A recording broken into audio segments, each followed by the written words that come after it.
about 5 years ago, I was diagnosed with stage 4 cancer. And so for about 6 months, I had to go through chemotherapy, as well as being in my mid-20s, I basically had to face my mortality way earlier than most people had to.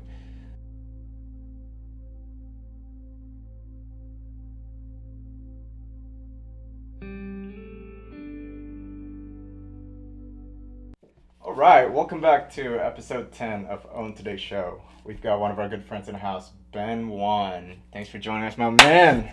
Glad to be here. Coming out, man. No problem. Just going right off the bat, Ben's a good friend of ours, and we've known each other through mutual friends. And just hearing your story, I talked to Jason right away. I'm like, dude, we gotta bring this guy on, right? It's one hell of a story. I loved it, and that's why we felt like we have to have you here. And I'm glad that you're able to grace us with your presence today and just kick things off. So let's dive in with a quote of the day. You never know how strong you are until being strong is the only choice you have. What does that mean to you, Ben? That quote comes from a Facebook group of cancer survivors. And I follow that Facebook group because 5 years ago, I was diagnosed with stage 4 cancer, with stage 4 Hodgkin's lymphoma. And at the time, I was in my mid-20s. My career was trying to take off in terms of writing. And that was at the moment where I realized where my priorities really lay, because that was where I saw like I could die. And here are the things I actually regret, which actually surprised me. And here are the things that I want to do if I actually make it out of this. And thankfully, after about 6 months of chemo, I did make it out. And then that's where the real fun began, where I had to basically pick my life up and sort of reform myself into the person I am now. Wow. Yeah. I feel like, to be honest, 6 months is that's pretty quick from stage 4. Like that's I had a very good doctor, and I was lucky that I was young. And Hodgkin's is one of the most treatable forms of cancer. But obviously, any sort of cancer, you get hit with that news. Absolutely. You're facing your own mortality. It's just it's right there in your face, staring you in the mirror. It's like, whoa. Well, how did you feel, or how did you first diagnose that? Was there something that you felt in your lymph nodes? Was it just one day that you felt tired and you just told your dad about it? Right. I mean, that's the scary thing about this disease is the symptoms, the recognizable symptoms actually kick in very late. So what I had were these, it felt like these jelly beans growing in my neck. Those are the swollen lymph nodes.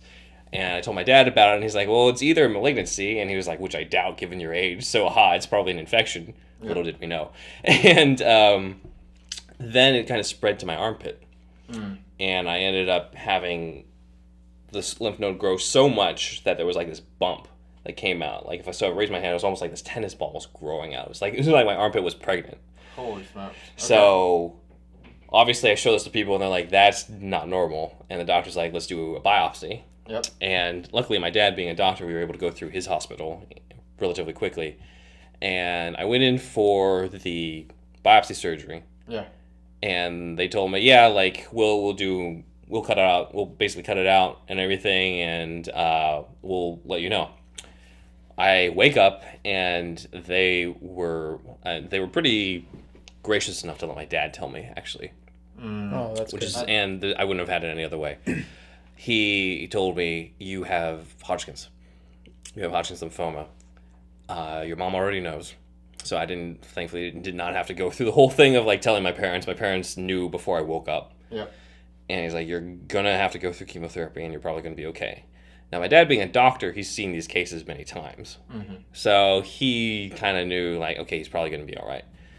My mom, on the other hand, does not have the same medical background, so she reacts the way any mother would in that situation, and I can't really blame her. Yeah.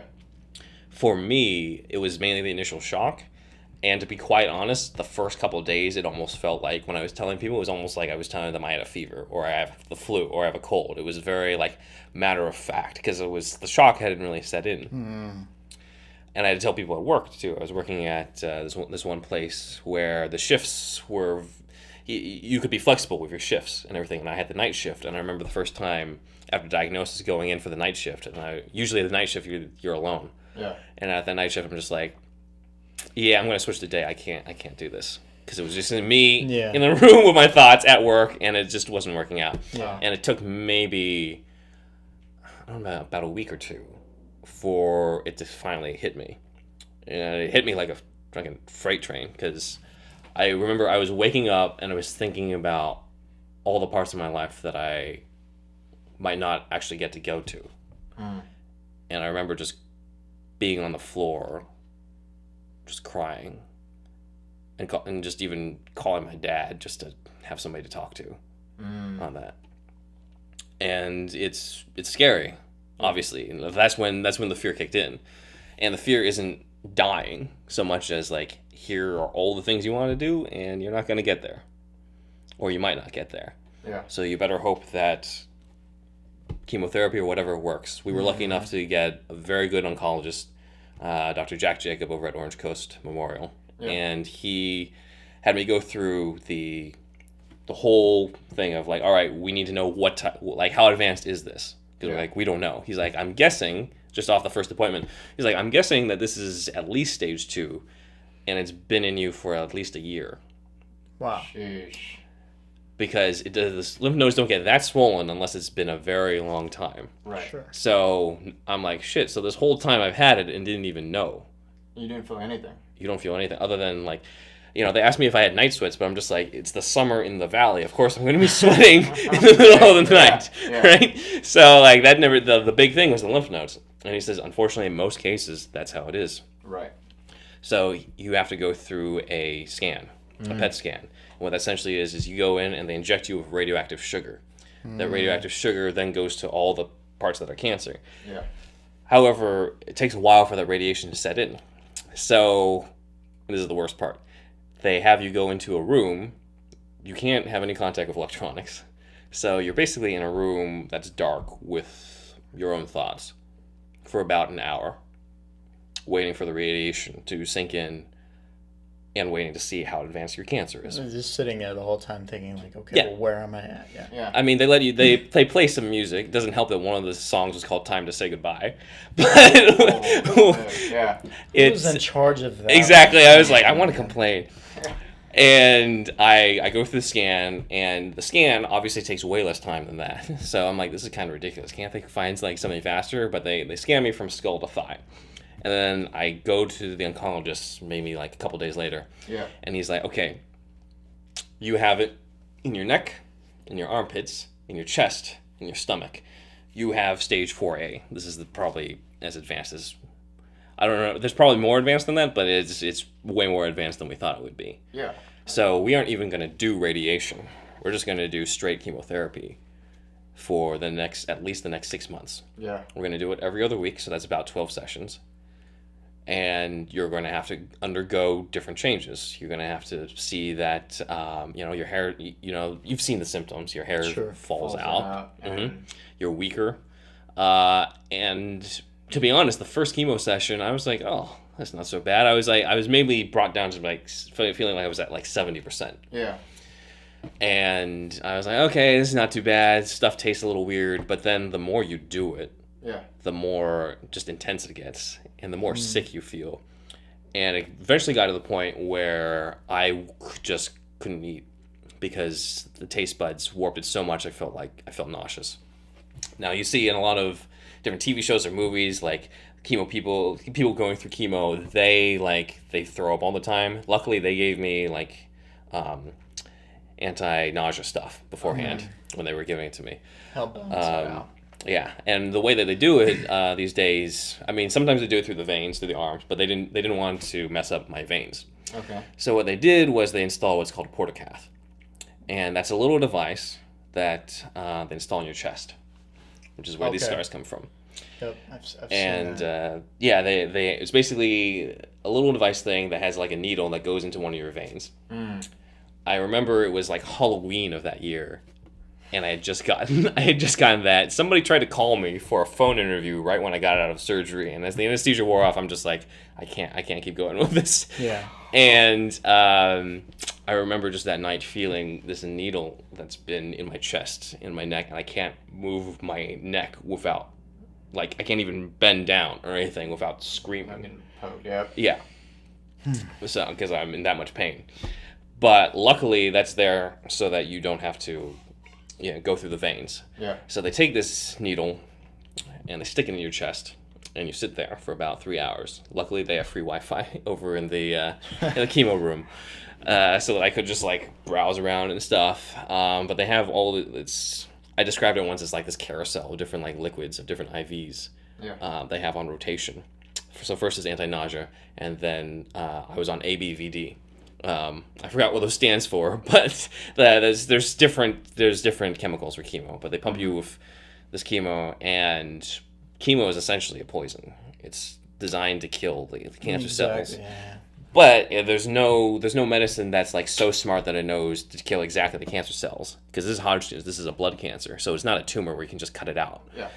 So it basically means it has to kill most of your cells, Yep. and that includes stuff like the taste bud, it includes the hair and everything. And so when I started doing more and more of it, taste buds got to the point, as I said, I can't eat, so I pretty much fasted I starved myself for like 48 hours, because I'm just like, I'd rather not eat than feel sick trying to eat something as simple as a piece of bread, which is what it was. I tried to eat like wheat toast like the morning after chemo, and I just wanted to throw up. So I spent most of that time. Did it taste weird? Or it did. It tasted weird and nauseous, and just really, I couldn't even smell stuff. So I'm curious. Like, so there's a specific taste in your mouth. Like, if you could describe it? When I was eating the bread, just whatever you ate, whatever like you felt. I mean, it felt tasted. Like, I guess, it felt like eating cardboard. Oh. Yeah.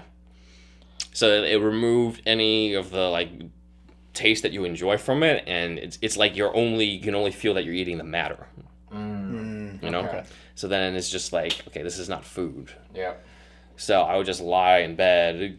Got to catch up on a lot of shows. Yeah. But like, I'd lie in bed and occasionally fall asleep and everything. Now the anti-nausea helped with not throwing up, but it's almost like the stomach contraction still happens, so I had very violent hiccups.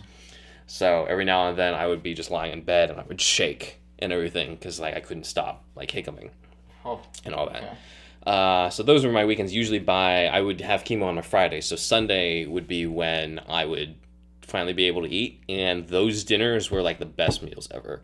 No matter what, even if it was like just plain spaghetti or whatever, even just something like my mom cooked up, like no matter what, those were the best ones, because I hadn't eaten anything in the last like 2 days.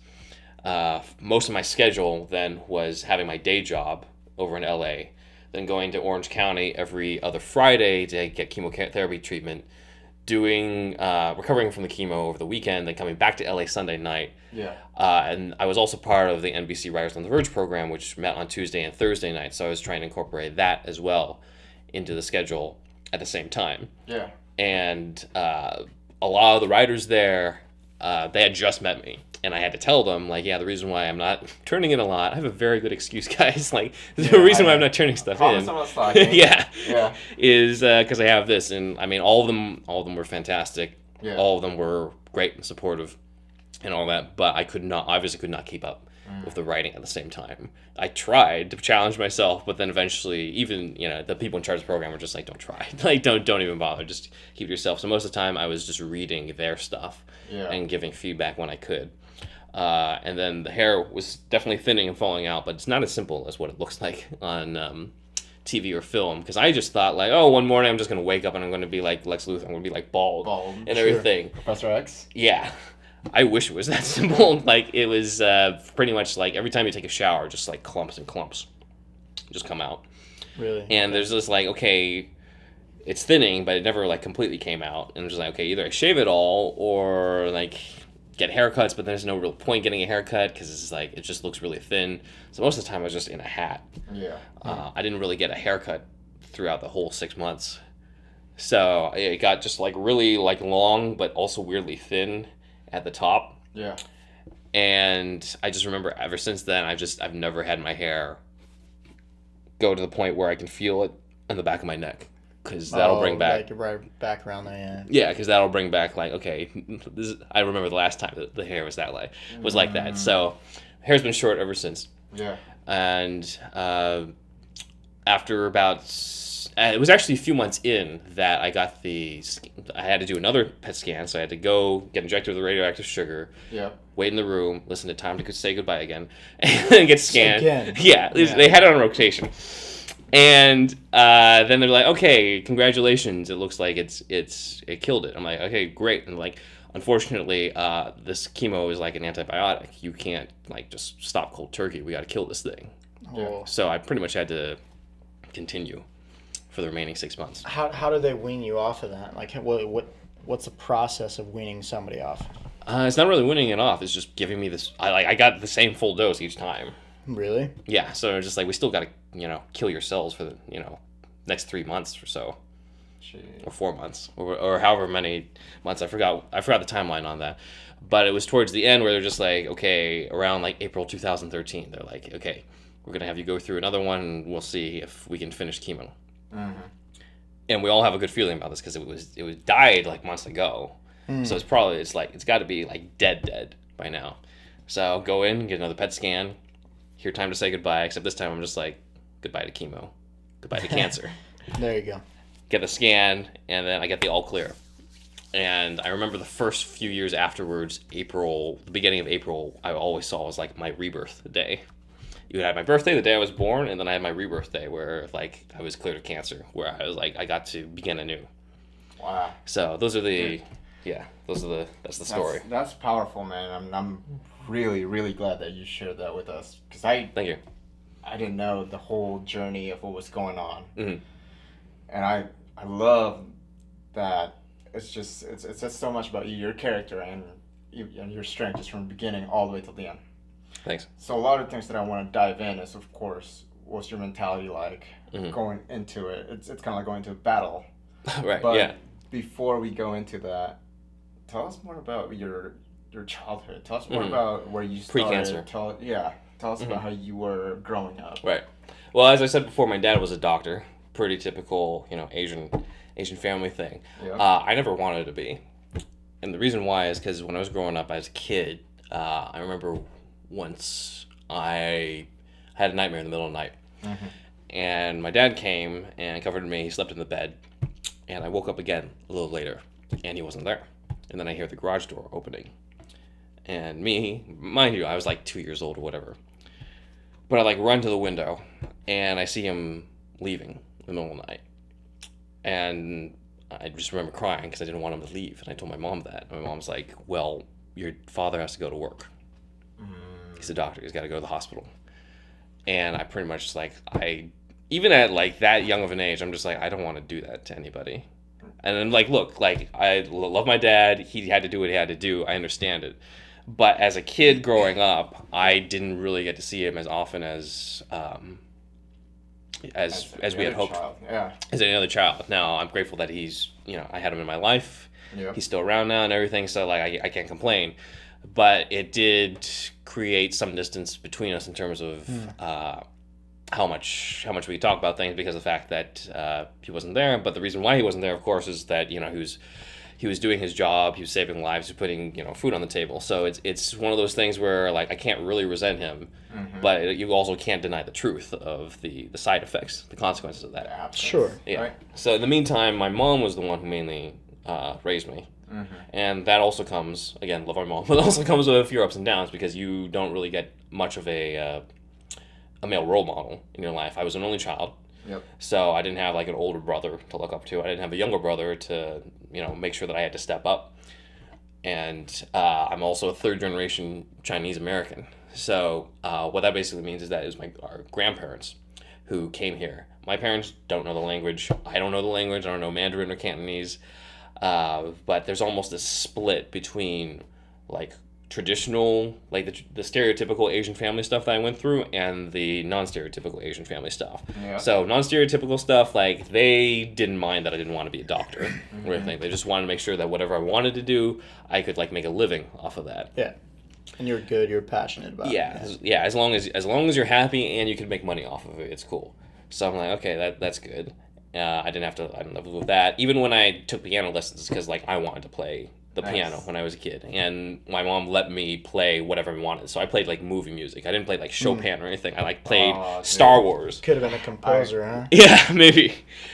I definitely got enrolled by my mom and had to play classical music. Yeah, exactly. Yeah. And thankfully it's because my mom went through the experience that you did, and she was like, I don't want to go through that. I don't want my kids to go through that. And so that's how that ended up happening.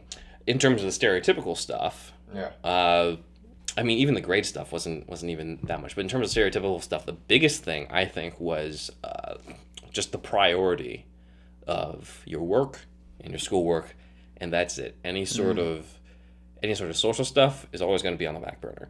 And this comes across in Asian culture a lot because, like, in the old days, back in like the mother country and all that, you would become successful, you'd work to become successful, and then they'd just arrange a marriage for you, and that'd be it. You wouldn't have to like work towards getting friends or anything like that. You wouldn't so much have to worry about the social, you wouldn't have to worry about any of it. You come to America and that's not how it works. No. But the thing is that part of the tradition trickles down through the generations. So while most of my friends were going out and dating or partying or learning, sports and all that, I was the guy who was studying.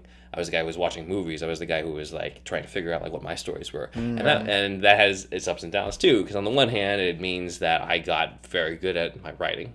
It also meant that I was trained to get that dopamine hit whenever I'm productive.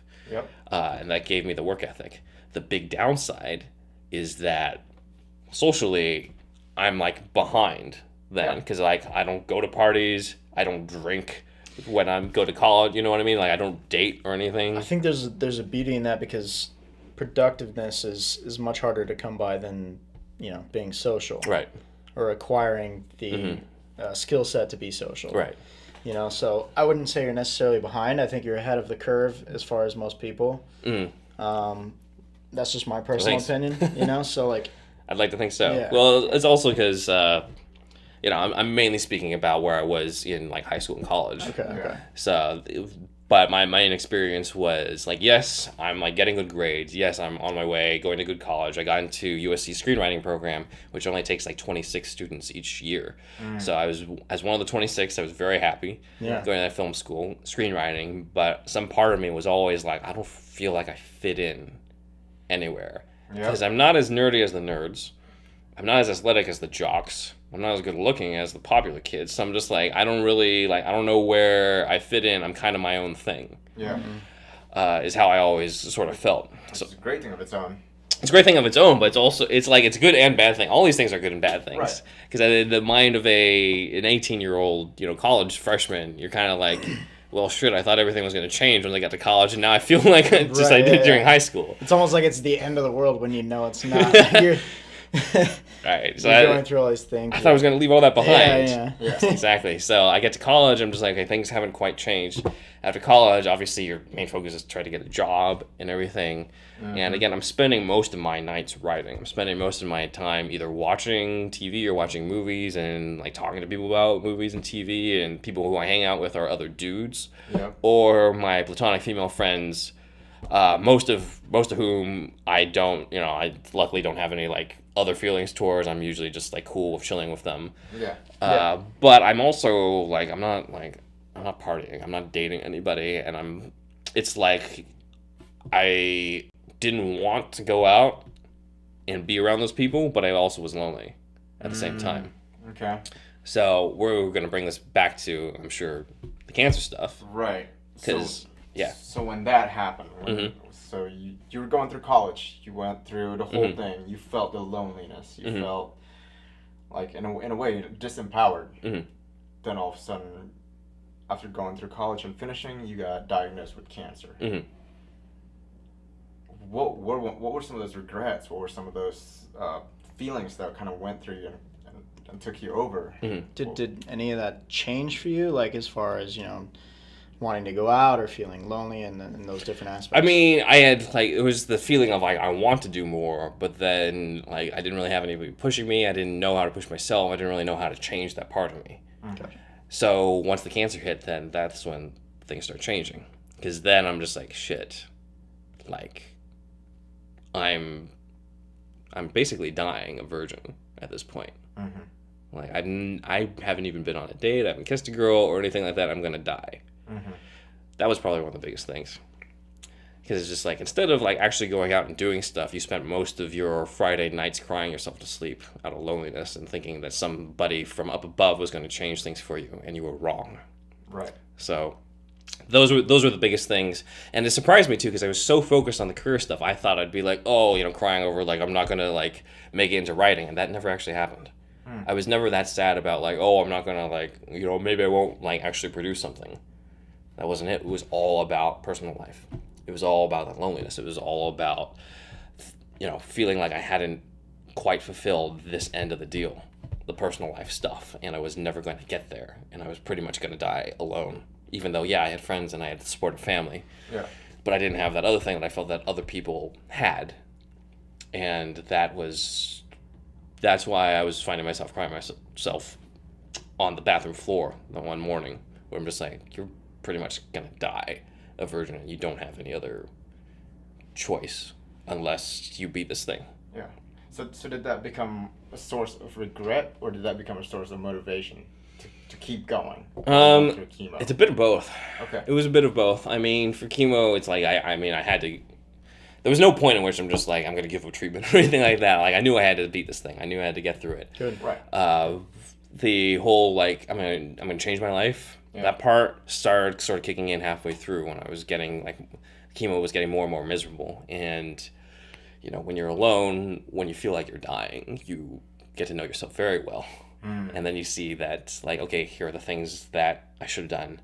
Here's the things that might be a good idea for me to start doing if I'm going to make it out of this.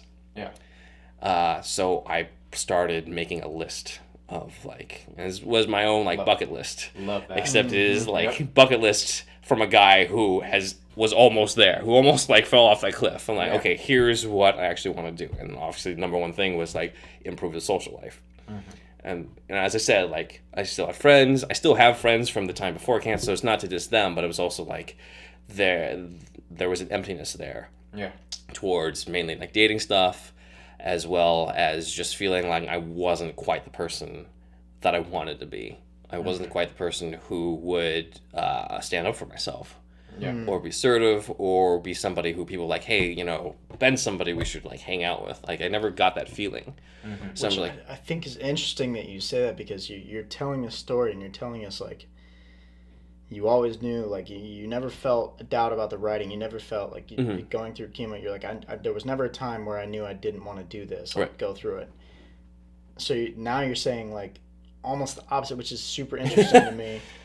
Priorities changed, yeah. Yeah, because it's crazy. Like, so you're going through that. Now your entire life has changed, like 180, which not many people get the opportunity to do that. No, and in a way, the cancer was both the worst thing to happen to me and the best thing to happen to me. Yeah. The worst thing for obvious reasons, but best thing because I don't know who I would be without it. I don't think I would be the person I am. I don't think I'd be as strong as I am today. And most of the stuff that I've done in the past that I'm proud of since cancer would not have happened. Yeah.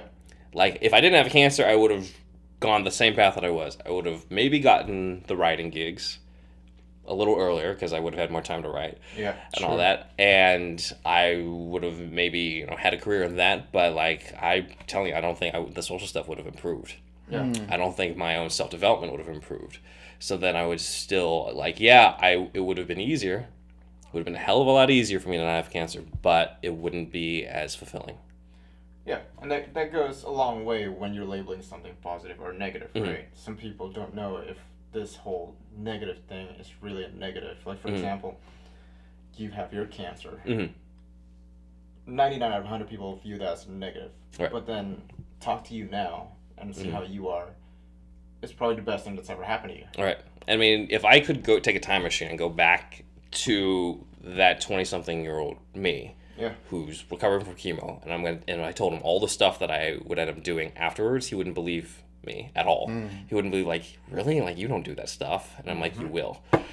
So it's one of those things where I needed that catalyst. I needed that experience to be like, look, like, you need to change your life. Yeah. And I'm sure people from the outside are just like, he doesn't need to change his life. His writing's good. You know, he seems like a decent guy and everything. But like me personally, do I feel fulfilled by this? No, I don't. Right. So like I have every right, especially after what I've gone through, in order to change that. And I think when people saw the changes in personality, changes in priorities, it's weird because they want to support you, but they also think you're crazy.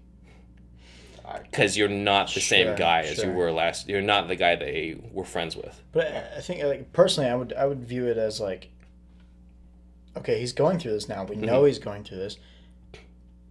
He's realized, like, this is important to him. This is what he wants to change. Like, I wouldn't view you as crazy at all. Oh, thanks, man. Like, wish I met you during that time. Like, I would be like, okay, I need to figure out what's important to me too. You know, like, this is like encouraging. This is right. Yeah. And it's to your point, it's almost inconceivable just seeing how he is now, right? Just the way you're talking, the way you have your charisma and talking to people. We would have never pegged you as somebody who grew up awkward or even grew up sheltered or even grew up, thanks. You know, even grew up feeling lonely or alone. So it was almost inconceivable just seeing how you are now. And so that's. Well, thanks. Well, part of that was the goal, right? Part of that was to sort of reform myself into somebody who you couldn't really see. Like, I was comfortable with the idea that the previous version of me died with the cancer, and this was going to be a new version coming out. That's interesting. Okay. And a lot of people did comment on that. A lot of people did say, like, this is the new you, or like, what happened to the other guy, and things like that. People would call me out. And that's stuff that I thought people would only say in, like, the movies and stuff, but, like, they personally said it to me. And even sometimes I would say, like, to myself, I'm like, I didn't do that type of stuff. Right. Like, in terms of, like, aggression stuff and sort of standing up, like, I actually did. I'm going to be very vague on this because I don't, you know.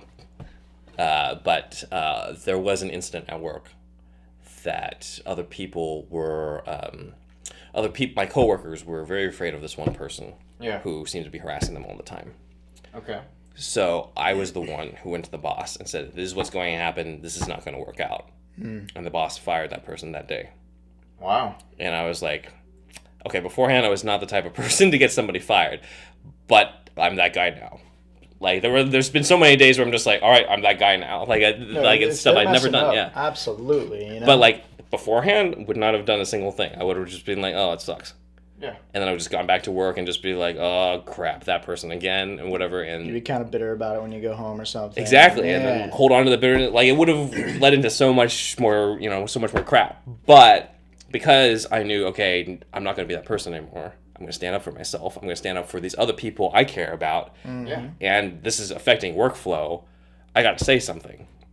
Now, my objective wasn't exactly to get that person fired, but I knew, like, that was probably on the table given all the stuff that was happening. Something had to change. So, if they're messing up time and time again, like, I don't feel bad at all. Yeah. You know? I mean, I didn't. What's coming. I didn't either. Expected, but I was, I mean, there was almost like, there was this feeling of, okay, who am I now? Like, was that too ruthless? Because, like, part of me was just like, I haven't done that before. So I'm like, was that too ruthless? Was that too cold? Or was that just enough? Just right. Yeah. Well, you think it was just right. So either we're both really cruel people, or I mean, or we're both right. I am Slytherin. Yeah, that's true. Yeah. Well, in a grand scheme of things, it's not a huge event where, obviously, like, it's not like somebody got killed or anything like that. Somebody just got fired. Right. But it's a monumental event for you. It's symbolic for you because you stood up. A lot of people go through their dying and their rebirth, born again Christian, but then they end up relapsing because of old habits.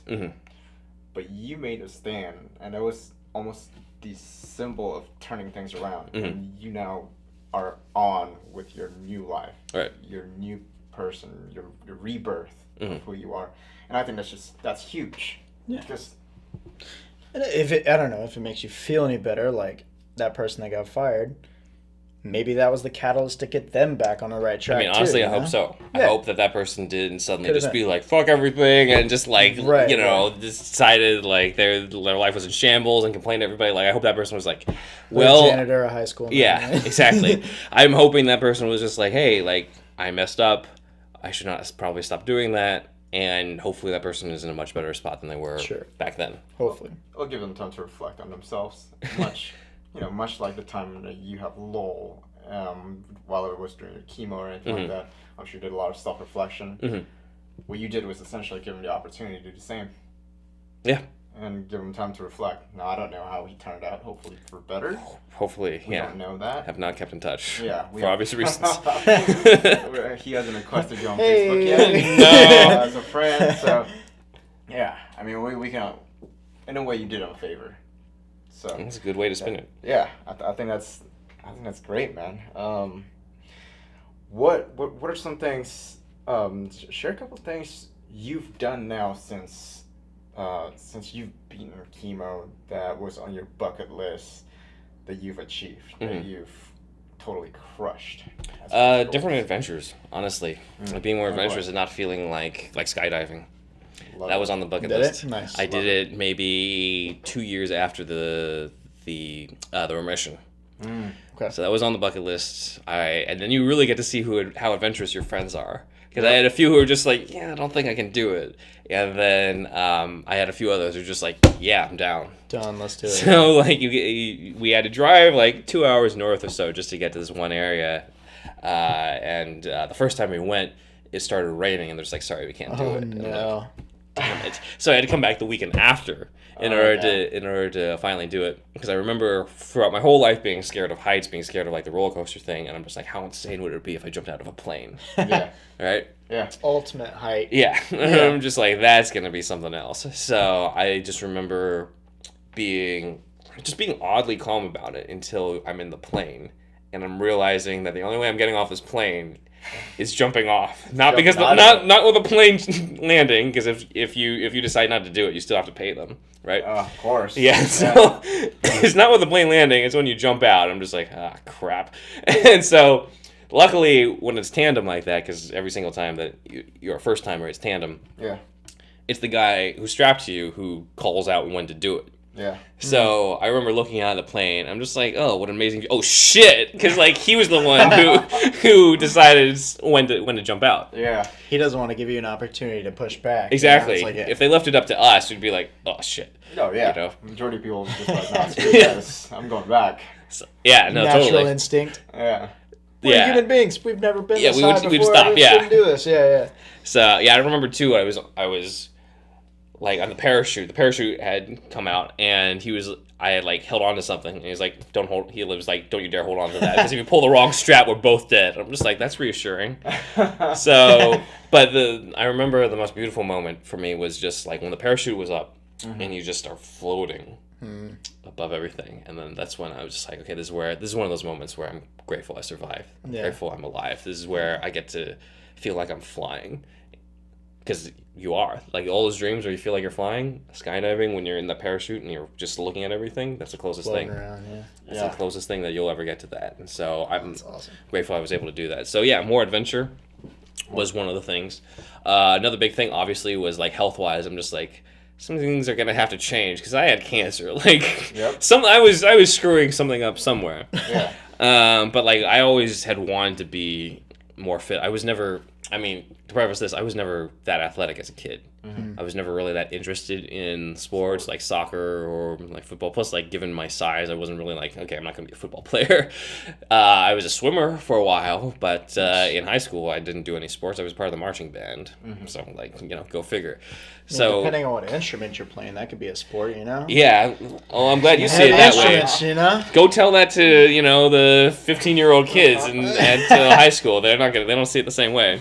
I don't think they would have, even if I told them. Yeah. They'd be like, whatever, old man. I had the trombone, so it was a bit of an exercise. But I always wanted to just get like super, like, at least muscular, or at least be toned. Or something like that. I didn't need to look like Arnold Schwarzenegger. In fact, like, given my size, like, being as like buff as The Rock or something would look ridiculous.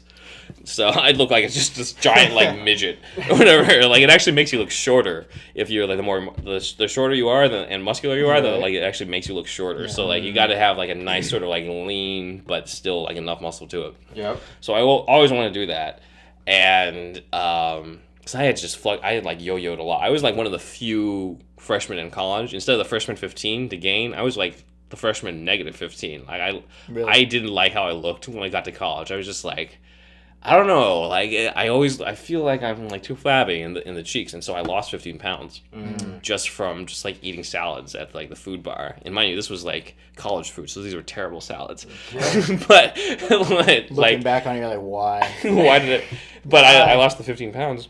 And then I think at some point I ended up regaining that. I would like yo-yo, and then I'm just like, it got to a point, and this is even after cancer, where I'm just like, I'm tired of yo-yoing. Yeah. Like you hear the story all the time where there's the guy who gets fit, right? And for summer, and then winter comes around, they're just like, Christmas and New Year's, and they're like, Thanksgiving, they eat everything. I'm gonna put on this jacket. And then they're just like, okay, oh shit, like now I'm all fat. But thankfully it's New Year's, so we got New Year's resolution. My New Year's resolution is to go to the gym, and then they go to the gym throughout January. February comes around, and they're just like, this is too much. And then a few months later, they're like, oh, wait a minute, bikini season's coming again, and then they get back in shape, and then summer happens. But then, like, the holidays happen again, and then it continues the cycle over and over again, right? Yep. I was like, I want to be consistently in shape. I don't want to be that guy who's always in that cycle. I don't want to be like feeling like crap, like I'm rushing it every time. I want to be able to just be fit and look good year round, right, and everything. So it took a lot of different discipline, but thankfully these days we have MyFitnessPal app for tracking calories. We have food scales. That. Yeah, exactly. Yep. And I also track down mentors as well in terms of like, okay, how do I get to from here to there? How do I do that? And they're like, well, it's going to take a while. I'm just like, I'm fine with that. I'm fine with that because unlike last time, I have time now. To do my goals. So like last year, I lost like 20 pounds, and it was like all fat.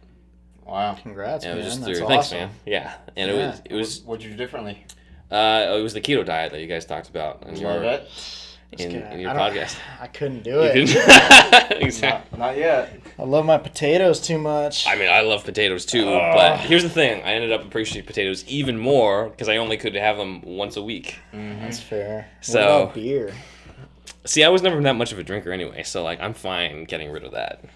Well, because I brew my own beer too, so I'm like, I don't know. I don't like getting crazy or anything. I like having like 1 or 2 beers, And if I can't do that throughout the week, I feel like I'll be an irritable asshole by the time the weekend comes.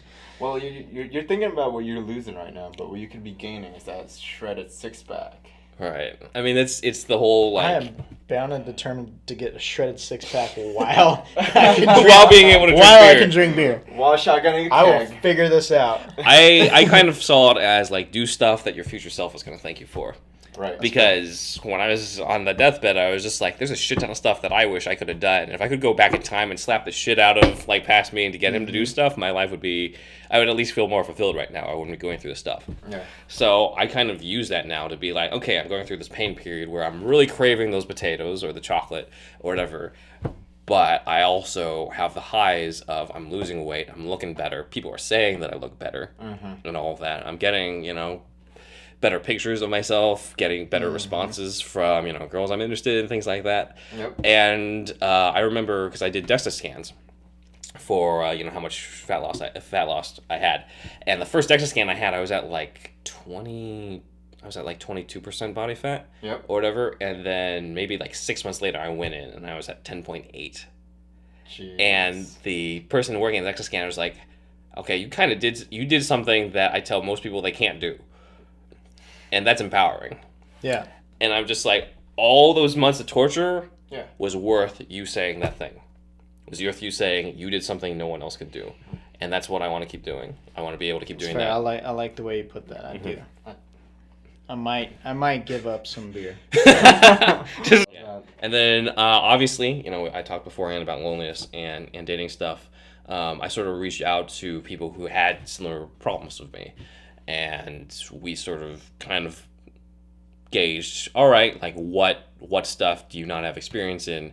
How can you get those experiences in, start on online dating and everything like that. I kind of had like mentors in that, and it was kind of a weird experience, sort of like, okay, you're learning how to, it's like the 40-year-old version or like Crazy Stupid Love. You're like, in both cases, I felt like Steve Carell, just being like, I'm learning how to, like, do this stuff, and that's stuff that, like, that shit that, like, guys years ago already learned, so I felt like I was, like, an idiot or something like that, and I'm just like, I am way behind on all this stuff, but then I realized I had an advantage.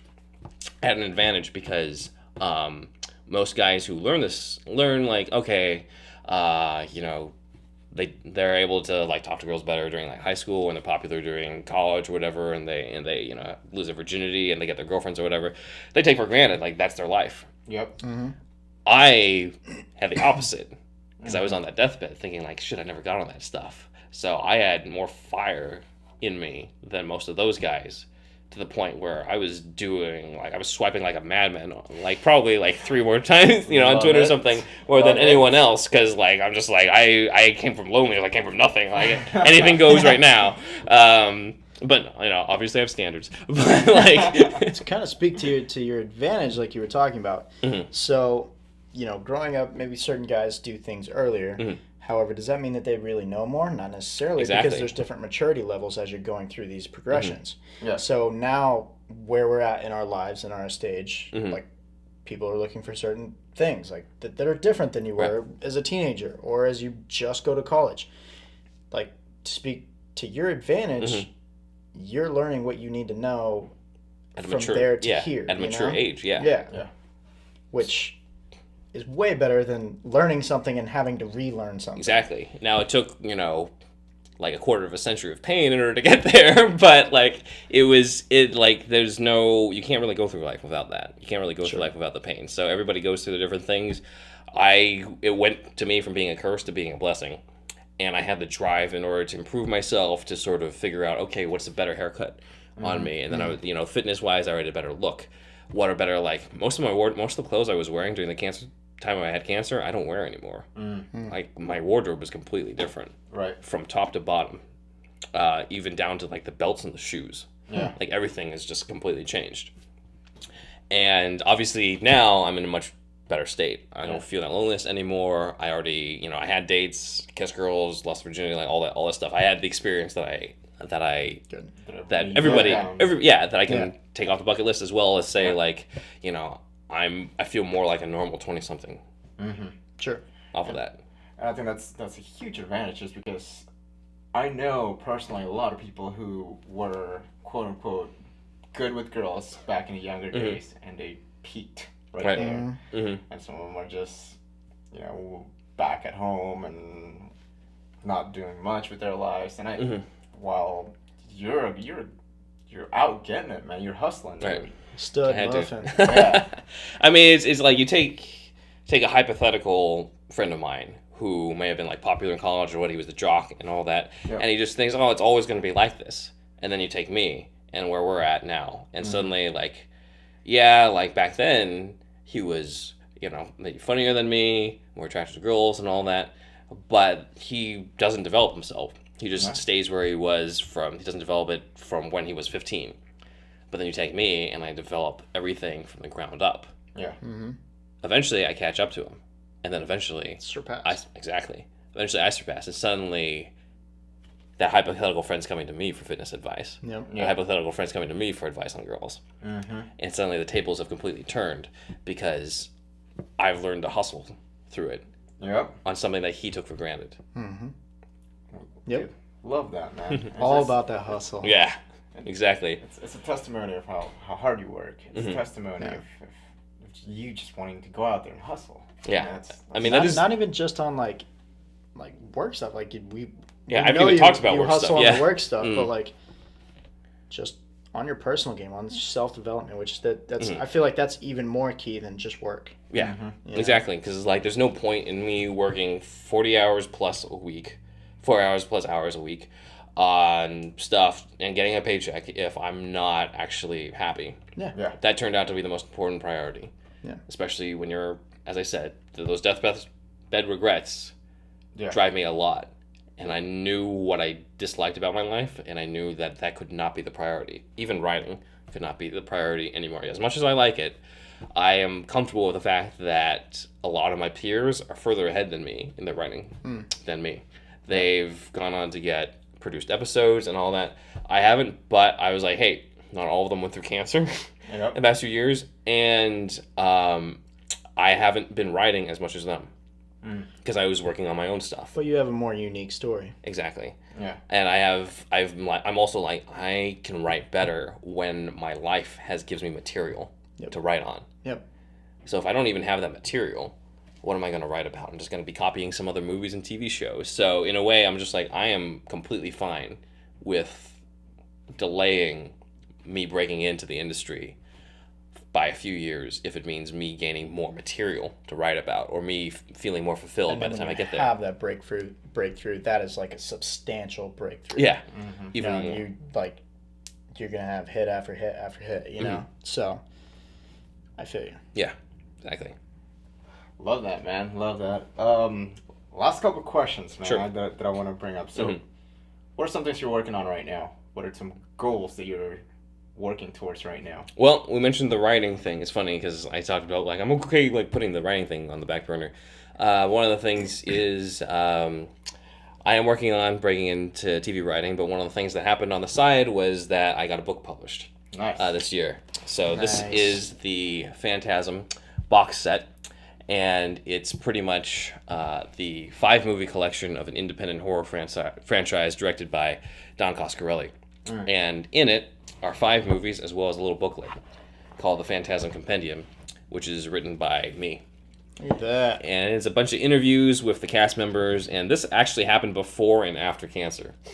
Wow. Like, Wow, I was okay. first hired to do interviews with the cast and crew way back in, like, 2011 or so.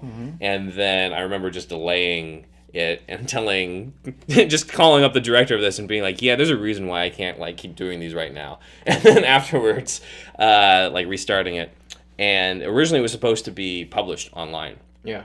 Okay. But, like, they didn't really get through to it, and they then decided, let's put it in a book and put that book in the Phantasm Blu-ray That's collection. awesome, man. And it contains the last published interview with the late Angus Scrimm, who was the main star of these, who played the villain, the tall man. Yeah, look at that. That's awesome. Yeah. Can't see it, but right Yeah, there. that's my name. That was the Right first thing I there. checked when I bought this on Amazon. I checked that. I'm just like, all right, let me see what it looks like. So it's that's one of the things that I've been working on, and And you had this before cancer, and you finished it after cancer. pretty much, yeah. Can viewers or anybody get this pretty much anywhere? Yeah, you can pretty much get this on Amazon. I'm told it's on Best Buy as well. Okay. And this is what separates these from other horror things. I mean, Don shot the first one when he was in his 20s. Completely independent. His parents were helping out on the set and everything. This is a guy who hustled. Like, we're talking about hustle. This is a guy who, by the time he was like 25 or so, he already had like 2 or 3 feature films in theaters. And I'm just like, oh crap. Like, looking, I was like, maybe I should. I mean, we all have our different stories. But he not only did that, but he got Universal interested in the second movie. And then when Universal decided, let's not continue, he still defied them and did 3, 4, and 5. Nice. Love it. So he's a great guy. Met him personally. Would love to collaborate with him. And that's one of the things. Right now, I'm sort of looking for other different projects. I have been, writing different scripts to break into TV writing, but I'm also open to other types of writing, either feature films, even brainstorming potential play with a friend of mine. But I mean, the general goal for me with writing, because it's changed. Because beforehand, it was just like, oh, it's entertainment. I like this stuff. I grew up with it. But after cancer, it was also like seeing the impact that storytelling has on people's lives and being like, okay, if I could write more about characters who overcome adversity, overcoming hardship, sort of inspiring them. Because like I had my own when I was going through chemo, I was watching different stuff that I grew up with. I was watching different superheroes and things like that. And these were guys who had gone through different hardships, who had gone through so much tragedy that I could relate to that in some way. Now, not all of them had like cancer or anything like that, but it was their own thing. Yeah. And I wanted to be able to do that. I wanted to be able to say, like, here are my stories, my voice for writing is giving you stories that inspire you to do what I ended up doing. It was like changing your life and being the best person you can. If I make it, big, I also have interests in philanthropy for cancer survivors, specifically lymphoma, as well as on sort of a side note, mental health stuff, because I do personally know people who've gone through either anxiety, specifically social anxiety, or depression and things like that, and there's a lot of heavy stigma that comes with it, and again, just helping them get together with their lives and being able to move on from that. So I have interest in helping people through the stories as well as just through general philanthropy. Through your philanthropic ventures, do you think you could do that later on? You said if you make it, could you do that now? I'm kind of, I've kind of been experiencing that now without, I'm not in sort of like a charity foundation way, but it's just helping out people who I personally know. But you'd like to have a bigger hand. I'd like to have, a bigger hand to reach out to more people than just, right now, the people I know is just what I can handle. Sure. Right. But I find now that I have more empathy towards people who, especially because mental health and cancer, they feel like different things, but they're also you're still hung up by an illness that's screwing up your life. Absolutely. And one case it's even more extreme with mental health being it's messing up your behaviors, it's messing up your thought processes, it's messing up your moods and all that. And I've seen it personally. Yeah. And I've not to give not naming names or giving any details, but it can get scary sometimes. Yep. So I want, now that I've seen that to people I care about, I want to be able to help them as well. So there's a lot of different things I've got up in there and on my plate, but all of it is mainly comes down to what happened to me years ago and how much I want to give back, because I'm grateful to be alive, as well as grateful that I have been able to pursue my goals in a better way than I probably would have before. Yeah. Love that, man. Love that. So before we jump into the next question, sure. we want to acknowledge you, man. So we want to acknowledge you for coming here and sharing your story with us. It's been awesome, and it's truly inspiring. You're the epitome of person who sets a goal and goes through with it, and you just won't stop until you achieve that goal. And that shows when you're beating cancer, and that shows when you're changing your lifestyle around, and that shows, it's going to keep going with all your goals right now, and it's inspiring, and we're just grateful that we have you here. And not even just to go off of what he said, even the openness that you had with us, just telling us and our viewers your story, I think was super genuine, and we couldn't have asked for anything more. So thank you.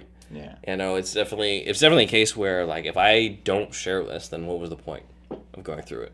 We love it, man. We love it. And finally, last question. Yeah. How do you own your day? I own my day by grinding more than everyone else I know. I'll end with another quote for you guys. Alex probably knows this one. Have you heard the Will Smith treadmill thing? Maybe. He says, maybe. The distinct difference between me and everyone else is that I'm not afraid to die on a treadmill. If we both go on a treadmill, two things are going to happen. You get off first, or I die on that treadmill. So what that means is that you can be better looking than me, you can be smarter than me, you can have all these different advantages than me, richer, whatever, but you're never going to outwork me. Yep. So I feel like I own my day by being the guy who outworks everyone else. That comes from my experiences, and I know not everyone is like that, but for me, that's how I live my life, and I wouldn't do it any other way. Nice. Love that, man. Love that. Well, again, we thank you for coming in and just my pleasure. Your time. Thanks, man. Absolutely. Thanks, All right. man. Thank you. Awesome.